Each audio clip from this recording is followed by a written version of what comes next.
Over the winter break, I decided to take a visit to Cold Harbor, Virginia, which is about 45 minutes from here, and it's one of the sites that's mentioned in the Ruth trilogy, which is the book series that I've written. And Cold Harbor is a Civil War battlefield.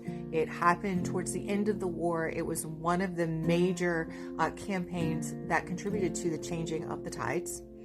It's a historical area. It has many of the entrenchments that were originally part of that battle. So you can still see those entrenchments. You can still see those foxholes.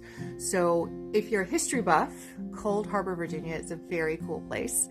For me, in the research that I did, I had ancestors who were at that battle. And it's kind of an interesting story because there were 3 brothers and 2 of them were severely wounded and the other drives them off the battlefield. And it's a whole story, it's a whole thing. So I just kind of wanted to stand in that space. And I took my son with me, which was interesting for him because he saw it from a different perspective. I'm from rural South Georgia, so my ancestors were on one side of the line. His father's family is from Albany, New York, so they were from the other side of the line. So for my son, the blood in those hills was from ancestry that flowed from both sides, which led to some pretty interesting conversations. How we feel about where our ancestors come from, how we feel about the things that came before us.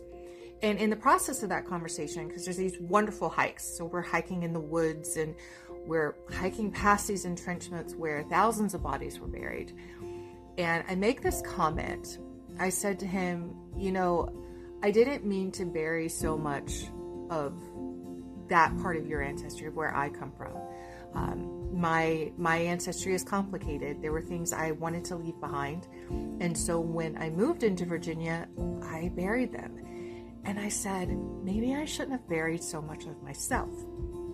And my son turns around and he replies, it's never a good idea to bury things until you're done with them, Mom. I was like, so true.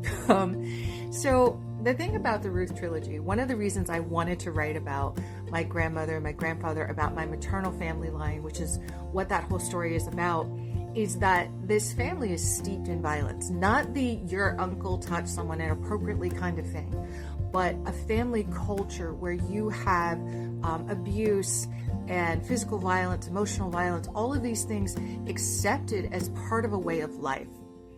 And when I started doing the research, what I wanted to do was go back all the way to the Civil War roots and suggest that the external environment of the Civil War had bled deeply into who these people were at the core. Because my grandfather and my grandmother would have been sitting at the table with Confederate War veterans, people who bought into that hate ideology. Many of these were officers even. So they're angry, they're hurt, they're wounded, they're humiliated. And these are the people that shaped the childhood of both my grandmother and my grandfather. So for my grandfather, he becomes very violent himself. He is seeded with a deep level of anger. And that comes out in the way that he interacts with the people in his life, particularly his spouse, his partner. And my grandmother, while she was not a violent person, she was actually a very kind person. She was so accustomed to violence. She was so accustomed to this language. She was so accustomed to the culture around her that when she was faced with violence herself, she didn't question it. She accepted it. She opened the door for it. She allowed it to exist because it didn't take her by surprise. So you have this one that perpetrates the violence, and you have this one who's willing to allow the violence to exist, and they come together in one unit, which became the foundation of my ancestral history.